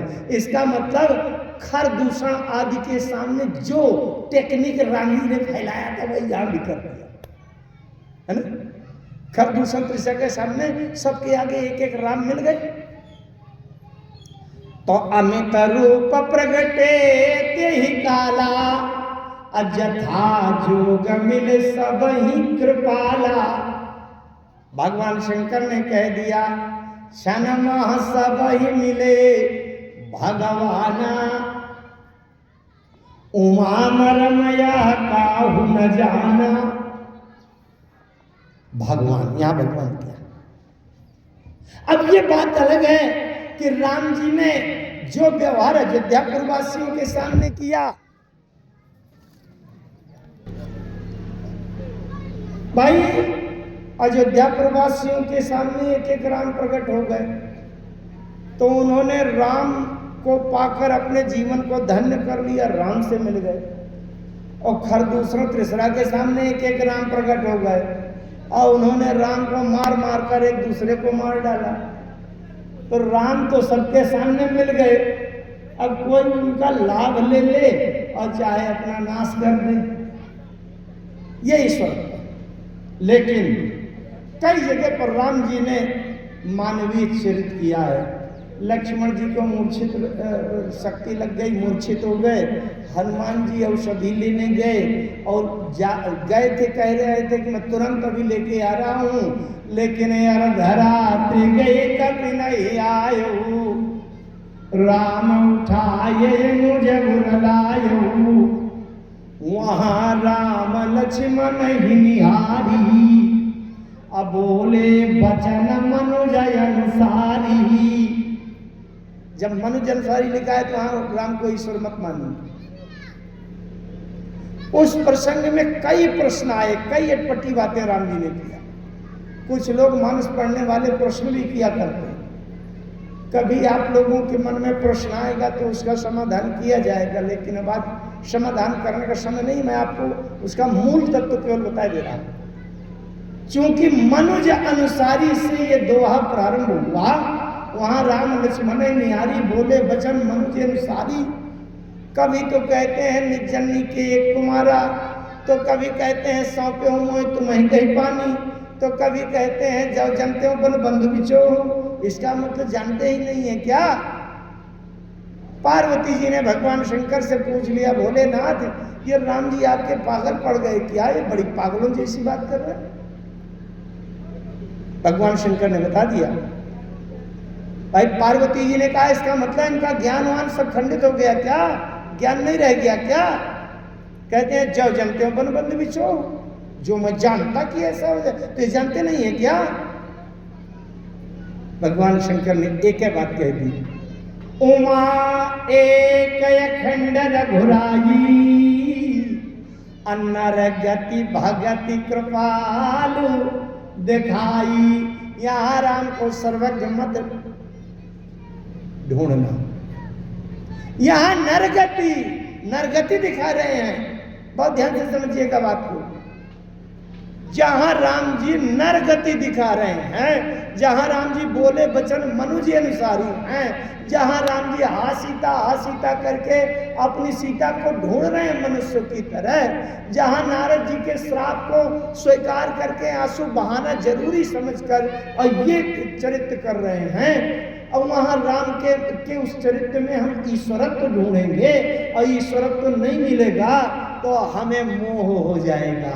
पहले तो ये समझ लें कि राम जी यहाँ ईश्वरत्व दिखा रहे हैं कि राम जी मनुष्य की तरह आचरण कर रहे हैं। जहाँ राम जी मानवीय चरित्र कर रहे हो वहाँ राम के ईश्वरत्व को न ढूंढिएगा, क्योंकि राम का ईश्वरत्व वहाँ नहीं मिलेगा, क्योंकि उन्होंने ईश्वरत्व को छिपाकर मनुष्य अनुसारी कुछ कर रहे हैं। नरगति भगति कृपालु दिखाई कर रहे हैं। नारद जी के श्राप को स्वीकार करके नारी विरह तुम हो दुखारी का चरित्र कर रहे हैं, वहां आप राम का ईश्वरत्व ढूंढ रहे हो, तब मोह हो जाए। सती जी को मोह। चलिए आगे चलते हैं, समय बहुत कम रह गया है। जितना सोचा था बात कहने के लिए उतनी बात हो नहीं पाएगी। अच्छा, तो गरुड़ जी को हुआ मोह, दौड़े दौड़े गए नारद जी के पास। नारद जी ने कहा चतुरा नन पही जाहु खगेसा। अरे गरुड़ जी, आपको माया लग गई, कोरोना का इन्फेक्शन हो गया, अब क्वारंटाइन हो जाए। अरे राम जी की माया लग गई, संसार में मत भटको। अब एक मुंह से मैं कितनी बातें कह पाऊंगा, इसलिए कम से कम एक मुंह की जगह अब 4 मुंह वाले के पास जाओ आप।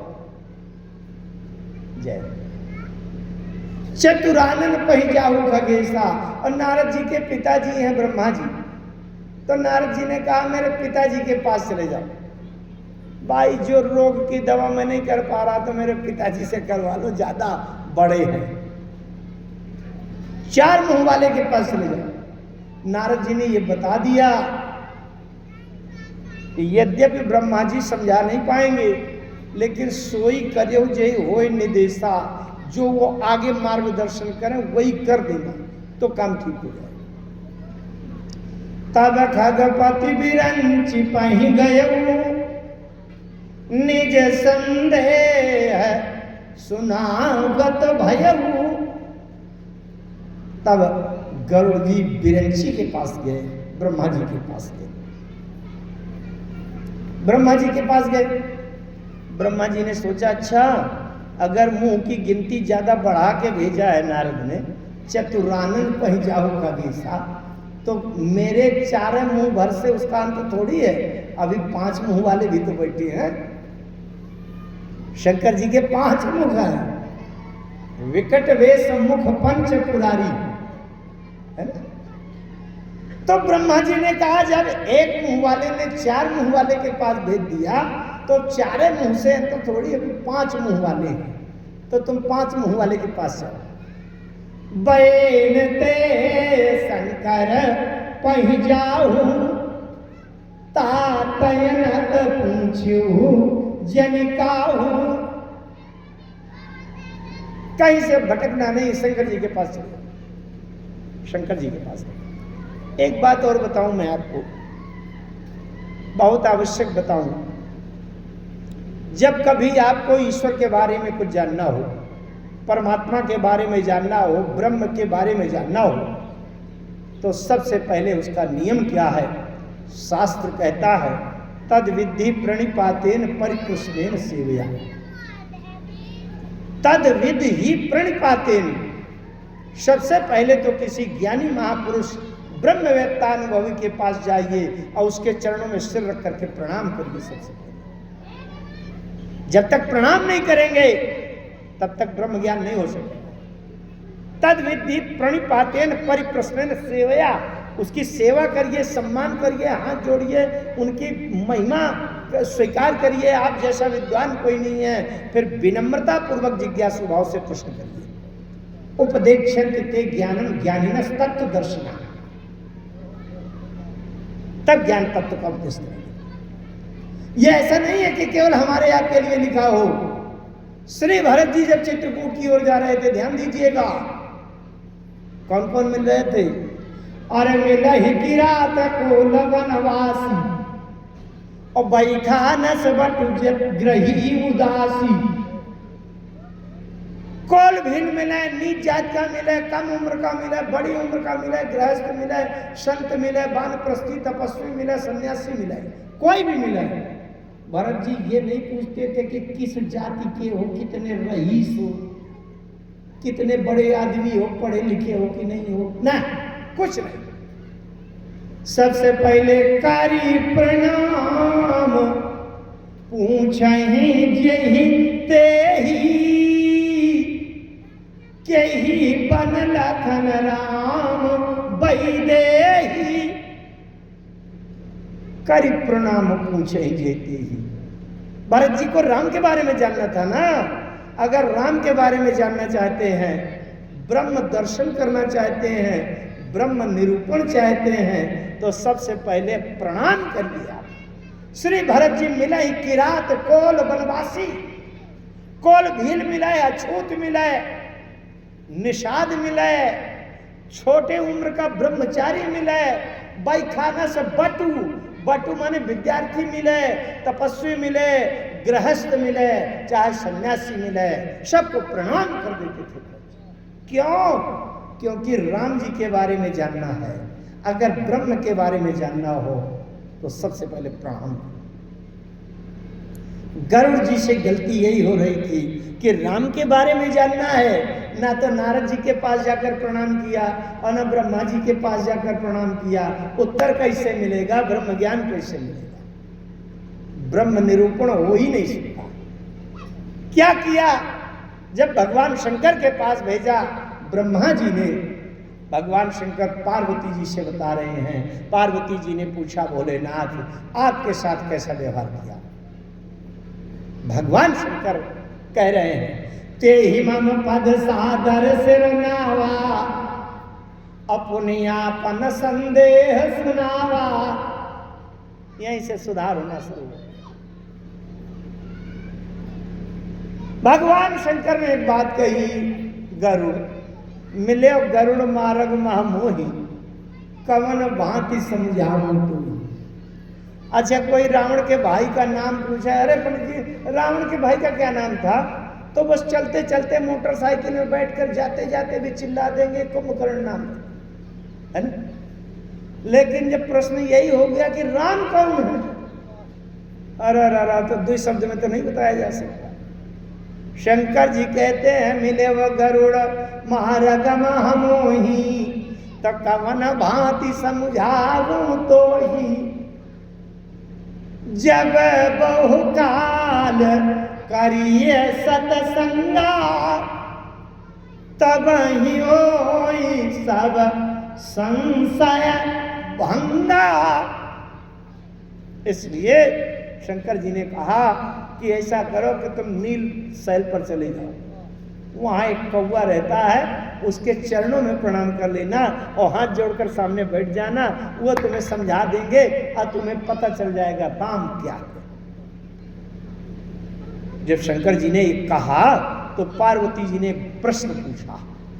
पार्वती जी ने कहा, भोलेनाथ क्या आप नहीं समझा सकते थे क्या? कौवा के पास क्यों भेज दिए? आप न समझा पाते क्या? प्रश्न इतना कठिन था क्या कि आप उसका उत्तर न दे पाते? बहुत ध्यान से समझना।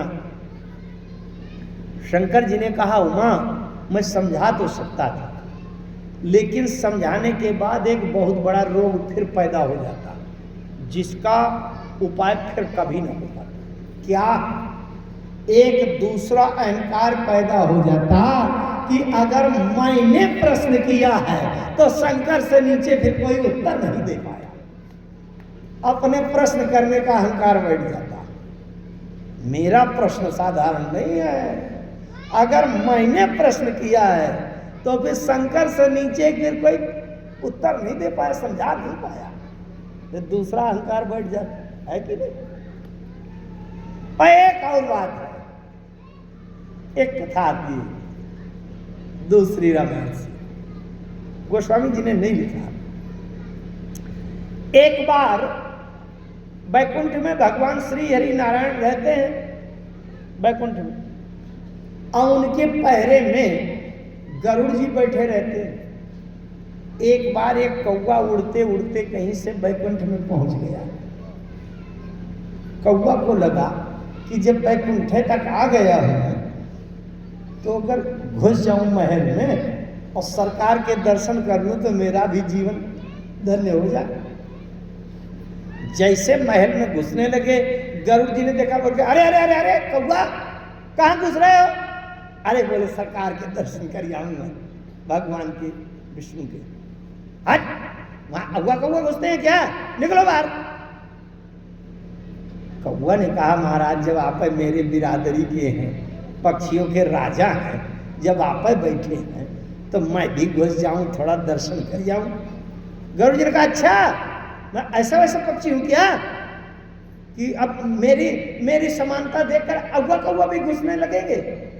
मैं इतना बड़ा ज्ञानी पक्षी हूं कि जब पंख ऐसे ऐसे हिला देता हूं तो वेद मंत्र निकलते हैं, मैं कितना ज्ञानी हूं। अरे यार, कौवा ने कहा कि ये तो बड़ा गड़बड़ है, लेकिन थोड़ी सी नजरें इधर उधर हुई। कौवा ने सोचा अब चाहे जो कुछ हो, चाहे डंडा पड़ जाए, चाहे मार पड़ जाए, लेकिन अगर घुस जाऊं तो मेरा जीवन धन्य हो जाए। तो गरुड़ जी की नजर बचा के, दृष्टि बचा के फिर घुसने को हुआ कौवा, और जैसे घुसने को गरुड़ जी ने देख लिया, फिर घुस रहे हो? मना करने के बाद मानते ना, रुको मैं अभी तुमको ठीक करता हूं। गरुड़ जी ने उस कौवा को पकड़कर अपने पंख में बीच में दबा दिया। अब गरुड़ जी महान शक्तिशाली, असीम बल है, कौवा बेचारा छोटा पक्षी, और जब गरुड़ जी ने ऐसे दबाया तो कौवा कां कां कां करने लगा तो विष्णु भगवान का एकदम ध्यान गया कि मेरे यहाँ बैकुंठ में कोई किसी को सता रहा है, क्या बात है, ये तो दैन्य पुकार निकल रही है। भगवान श्री हरि नारायण विष्णु ने देखा और गरुड़ एक कौवा को दबाए थे। अरे विष्णु भगवान ने कहा, गरुड़ छोड़ दो उसे, छोटा सा पक्षी बेचारा, क्या के लिए उसको दबा रहे हो? गरुड़ जी ने बड़े गर्व से कहा, बोले प्रभु ये बताओ, अगुआ कौवा मेरी समानता बराबरी करके आपके महलों में घुस रहे हैं, क्या मैं साधारण पक्षी हूं? इतना बड़ा विद्वान ज्ञानी, और ये अगुआ कौवा मेरी बराबरी करने लगे। घुस रहा था तो मैंने दबा दिया, मानता नहीं था। विष्णु भगवान ने कहा, छोड़ दो। अब विष्णु भगवान ने कह दिया तो छोड़ दिया। अब कौवा ने दर्शन कर लिया भगवान का, कौवा धन्य हो गया। विष्णु भगवान समझ गए कि गरुड़ जी को अपने ज्ञानी होने का बड़ा अहंकार है कि मैं बड़ा ज्ञानी हूं। वही विष्णु भगवान जब राम बने और वही गरुड़ जी नागपाश के बंधन से काट करके आए। अब गरुड़ जी को मोह हो गया। भगवान शंकर कहते हैं, कबहू की न हो ये अभिमाना सो खो में चाह कृपा निधाना। जिस गरुड़ को बड़ा अहंकार था कि मैं ज्ञानी हूं, तो राम जी ने ऐसा मोह भर दिया, माया ग्रस्त कर दिया कि जब तुम उसी कौवा के चरणों में सिर रखोगे और हाथ जोड़कर कौवा की कान से कथा सुनोगे, तभी तुमको राम को पहचानने का ज्ञान और दृष्टि प्राप्त होगी, और नहीं तुम्हारा मोह दूर होगा। रघुपति कृपा मरम मैं पावा, ताते मान मैं समझावा। रघुपति कृपा मरम में पावा, और कबहू कीन होए अभिमाना सो खोए चाह कृपा निधाना।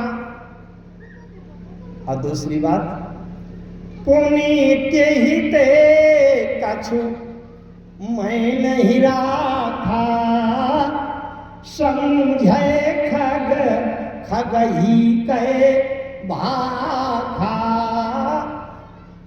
भेज शंकर जी ने कहा, सुनो गरुड़ जी, नील शैल में चले जाना, वहां एक कौवा रहता है। अच्छा, एक कथा यहाँ की नहीं है, ये कथा है बालकांड की। एक बात बताऊं, बालकांड में जब पार्वती जी ने भगवान शंकर से पूछा कि प्रथम सो कारण काहू विचारी, निर्गुण ब्रह्म सगुण बपुधारी। ध्यान से सुनना, मैं जरूरी बातें तो कह नहीं पाता, रह जाती हैं। अब मुझे बड़ा आश्चर्य हुआ करता है कि दूसरे कथावाचक चुटकुला बोलने का समय कहां से निकाल लेते हैं, है ना।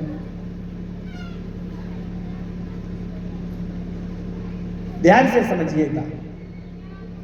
पार्वती जी ने पूछा, भोलेनाथ, सबसे पहला मेरा एक प्रश्न है कि निर्गुण ब्रह्म सगुण बपू क्यों धरा?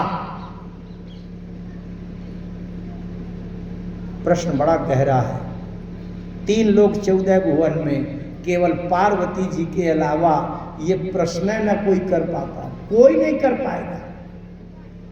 आप अगर मुझसे प्रश्न करेंगे तो आप ये कहेंगे, गुरुजी बांदा से आप कैसे आते हैं, कितनी दूर गांव है, क्या करते हैं, कौन कौन है, कहाँ आपने पढ़ाई किया है, कहाँ से इतनी बातें सीखी हैं, आपके गुरु कौन, ये बातें पूछेंगे। लेकिन कोई भी मुझसे ये नहीं पूछेगा कि गुरुजी पूर्व जन्म में जब आप घोड़ा बने थे तो क्या खाते थे, जब सांप बने थे तो किसको किसको काटा था। कोई पूछेगा? क्योंकि किसी को पता ही नहीं है कि पूर्व जन्म में मैं क्या था। बात ध्यान से समझना, हंसने की बात नहीं है। पार्वती जी के अलावा यही नहीं कोई जान पाया कि यही दशरथ पुत्र राम इसके पहले निर्गुण निराकार थे। जब ये पार्वती जी को पता है कि यही पहले निर्गुण निराकार थे और निर्गुण निराकार ने ही सगुण साकार शरीर धर लिया है, तभी तो प्रश्न करती है। बात समझ में आ रही है? ये प्रश्न है ना कोई करता, प्रश्न इतना कठिन है, ये ब्रह्म निरूपण है, कहानी की बात नहीं है। अगर निर्गुण निराकार परमात्मा शरीर धर लेता है, ये बात समझ में आ गई तो भैया और प्रश्न तो कोई कठिन नहीं है। कहा जथा जानकी भी आई, तो भैया किसी को धनुष तोड़कर विवाह हो गया, किसी की लड़ाई झगड़ा करके विवाह हो गया, गोली चल गई, किसी के यहाँ मैरिज हाउस से हो गया, तो किसी के गांव घर से हो गया, किसी का बड़े ठाट बाट से हुआ तो किसी का गरीबी से हो गया, है ना। राज तजा सो दूषण का ही, ये तो शंकर जी से ना भी पूछो, अयोध्यापुर वासियों के उसी जमाने वालों से पूछ लो तो अयोध्यापुर वासी बता देंगे भैया वो विवाद हो गया और कैकेयी ने 2 वरदान मांगे से चले गए। लेकिन प्रश्न पूछने के लिए पार्वती जी और उत्तर देने के लिए केवल भगवान शंकर, इस प्रश्न का ऐसा तो कोई प्रश्न न कर पाता और शंकर जी के अलावा कोई उत्तर न दे पाता। इसलिए पार्वती जी ने प्रश्न पूछा था बालकांड में कि प्रथम सो कारण काहु विचारी, निर्गुण ब्रह्म सगुण वपुधारी। निर्गुण निराकार ब्रह्म सगुण शरीर क्यों धरता है, यह उत्तर बता दीजिए। भगवान शंकर ने कहा, देवी उमा, तुम्हारे इस प्रश्न का उत्तर मैं अपने बुद्धि बल से नहीं दे पाऊंगा। और ये पार्वती जी सन्न रह गई, भोलेनाथ आप उत्तर नहीं दे पाएंगे, उत्तर नहीं मिलेगा क्या? शंकर जी ने कहा नहीं मिलेगा, लेकिन मेरी बुद्धि बल से नहीं मिल पाएगा। बोले फिर कैसे मिलेगा? बोले एक बार एक कौवा कथा कह रहा था और उस कौवा की कथा मैंने सुनी है और पूरा याद किए बैठा हूँ प्रमाण सहित। मैं वो कौवा वाली कथा जो मैंने सुनी थी वही तुमको सुना दूंगा तो तुम्हें उसका उत्तर मिल जाएगा। और पार्वती जी बहुत दूसरे आश्चर्य में पड़ गई, भोलेनाथ अब तो ऐसा कैसा कौन सा कहाँ का कौवा है जिसकी कांव वाली कथा आप सुने बैठे हो, और साधारण नहीं आप सुनकर याद करके प्रमाण लिए बैठे हो। अब कौवा की कही हुई कथा सुनकर याद करके आप बताओगे तो वो तो कौवा बड़ा विचित्र हो गया, वो तो आपसे भी महान हो गया, वो तो राम जी से ज्यादा आश्चर्य वाला हो गया। अब तो आप राम जी की कथा बंद करो, अब तो कौवे की बात बताओ, कौवा कौन सा है? मन गढ़ंत बात नहीं है मित्रों, मानस पड़े आप। सुनो शुभ कथा भवानी, रामचरितमानस विमल, कहा भुसुंडी बखानी। कौवा का नाम क्या है? भुसुंडी। कहा भुसुंडी बखानी, सुना बिहग नायक गरुड़। जब पार्वती जी ने कहा भोलेनाथ अब राम जी वाला प्रश्न तो अभी निरस्त करिए, अब सबसे पहले कौवा महाराज की कथा सुनाइए। ऐसा इस सृष्टि के अंदर 3 लोक 14 भुवन में ऐसा अकल्पनीय अद्वितीय अलौकिक वो कौवा कहाँ से आया, कौन है वो कौवा के बारे में बताइए। और मैं तो कौवे को दर्शन पा जाऊं और मिल जाऊं तो धन्य हो जाऊं। प्रश्न यहां है, लेकिन शंकर जी ने कहा देवी प्रश्न तुम्हारा ठीक है लेकिन प्रश्न का क्रम गलत है। सो संवाद उदार अजय विधि भा आगे कहा। इसका मतलब प्रश्न बाल कांड का है। शंकर जी ने इसको पेंडिंग में डाल दिया और कह दिया सो संवाद उदार और जय विधि भा आगे कहा। इसको अभी नहीं कहता ये तुम्हारा प्रश्न है, लेकिन इसको धीरज रखो और इसको वेट लिस्ट में रखो, प्रतीक्षा सूची में, इसको जय विधि भा आगे कहा। और सुनहु राम अवतार, सुनहु राम अवतार चरित परम सुंदर अनग। इसका मतलब ये प्रस्ताव बालकांड का है, लेकिन पहले राम की शंकर जी ने क्यों क्रम बदल दिया? इसलिए कि राम जी हैं भगवान और कौवा है भक्त। पहले भगवान की कथा कहनी चाहिए फिर भक्त की कथा कहनी चाहिए। अगर भगवान को छोड़कर भक्त से शुरू कर देंगे तो अहंकार आ सकता है। बहुत बातें हैं अभी। अच्छा, तो जब शंकर जी ने गरुड़ जी से कहा कि नील शैल में कौवा रहता है, जाकर के कथा सुन लेना, गरुड़ जी ने कहा भोलेनाथ ये बताइए कि कब की जानकारी है आपको कि नील शैल में कौवा रहता है? शंकर जी ने कहा ये तो 27 कल्प पहले की बात है, 27 कल्प पहले रहता था कौवा।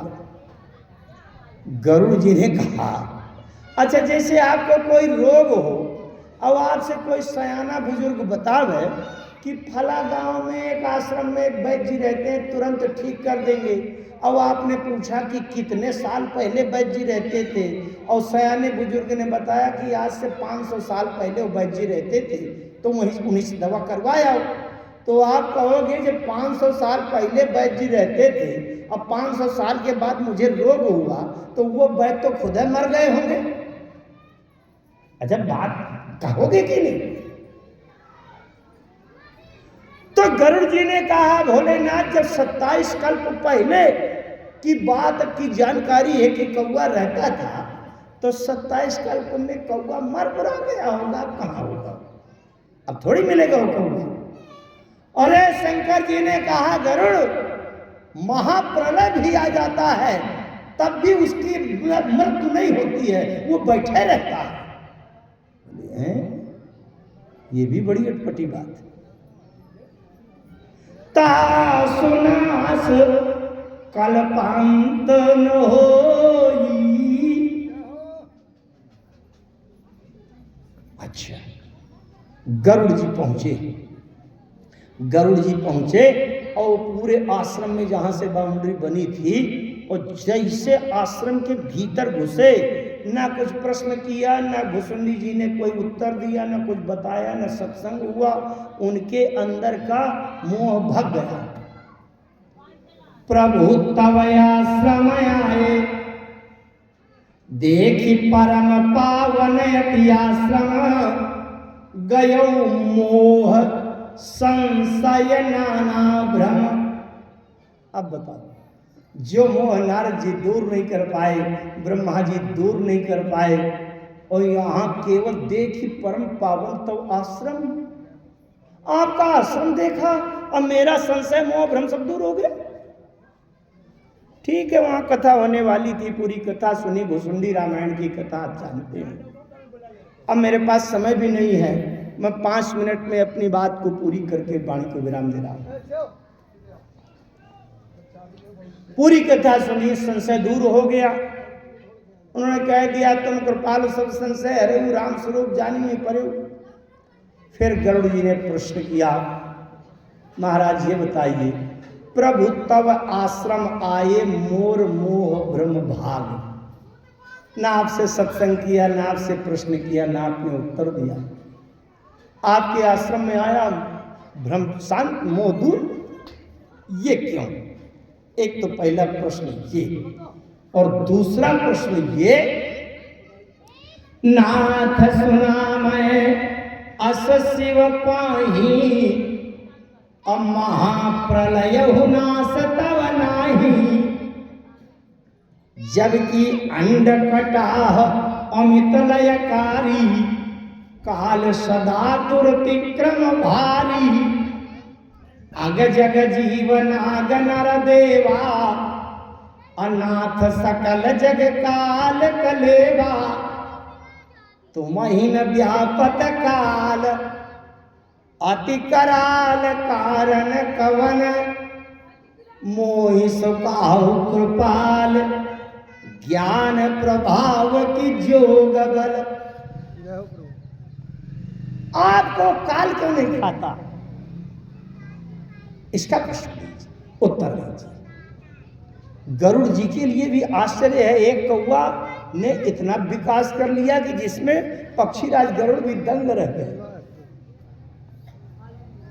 काकभूषण जी कह रहे हैं, भगवान का जब दर्शन हुआ, लंबी कथा है, अब उसका विस्तार इस शैली से नहीं हो पाएगा, आप लोग जानते हैं, फिर कभी समय मिलेगा तब देखा जाएगा।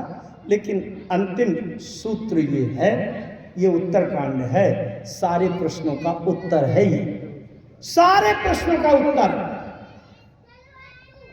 चाहे जितने प्रश्न हो, सारे प्रश्नों का उत्तर इस वाक्य में, उत्तरकांड है। भुसुंडी जी कहते हैं, जब भगवान का दर्शन हुआ तो भगवान कहते हैं, यही आश्रम तुम बसव पुनि, सुमिरत श्री भगवंतो। और व्यापी ही ताहनय विद्या, जो जनेक प्रजंतो। जिस आश्रम में तुम रहोगे, श्री हरि भगवान नारायण का, राम जी का स्मरण करोगे, वहां पर राम, ये माया और मोह शोक भ्रम ये कुछ नहीं आएगा, रोग के कीटाणु नहीं आ सकते। और फिर राम जी ने क्या कहा, कबहू काल न व्यापी तो ही, सुमेरे सुभज सो निरंतर मोही। चाहे जितने प्रश्न हो, अगर किसी को श्राप मिल गया हो तो बालकांड में नारद जी के मुंह के प्रसंग में पहले वहां एक वाक्य आता है, उसमें भी यही उत्तर है, सुमिरत हरि स्वाप गति बाधी। काल आ जाए राम का स्मरण करना, विपत्ति आ रही हो राम का स्मरण करना, मोह संशय आ रहा हो राम का स्मरण करना, श्राप से मुक्त होना हो राम का स्मरण करना। सारे प्रश्नों का उत्तर है राम का स्मरण करना। अच्छा, पूरे वेद का उत्तर दे दूं। वेद जानते हैं 4 वेद सर्वोपरि है हमारे। वेद में तो केवल 2 बातें हैं, विद्वान लोग जानते हैं, विधि निषेध। वेद केवल ये बताते हैं कि ये काम जरूर करना चाहिए, भगवान का स्मरण, पूजा पाठ, ये जरूर करना चाहिए, और दूसरी तरफ बताते हैं ये काम कभी नहीं करना चाहिए। दूसरे को सताना, मांस मदिरा खाना पीना, दूसरे का धन छीनना, ये कभी नहीं करना चाहिए। इसी का निरूपण वेद करते हैं, उसको कहते हैं विधि निषेध। गोस्वामी जी ने विनय पत्रिका के एक वाक्य में संपूर्ण वेदों की विधि बता दिया कि क्या जरूरी है करना, और संपूर्ण वेदों के निषेध को बता दिया कि क्या ना करना।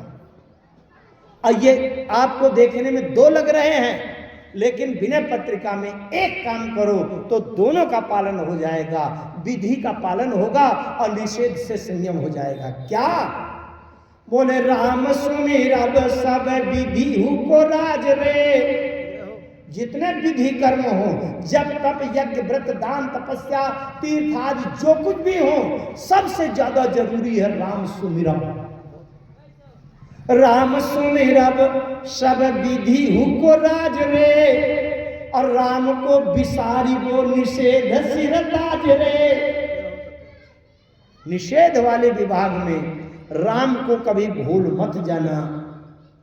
इसीलिए बार बार कथा सुनाई जाती है कि हम राम को याद रखें। राम जी ने हमको जीवन दिया है, राम को भूल मत जाना, क्योंकि कहे हनुमंत विपत्ति प्रभु हुई, और जब तब सुमिरन भजन हुई। आप लोगों के बीच में इस कुशली ग्राम में मैं दूसरी बार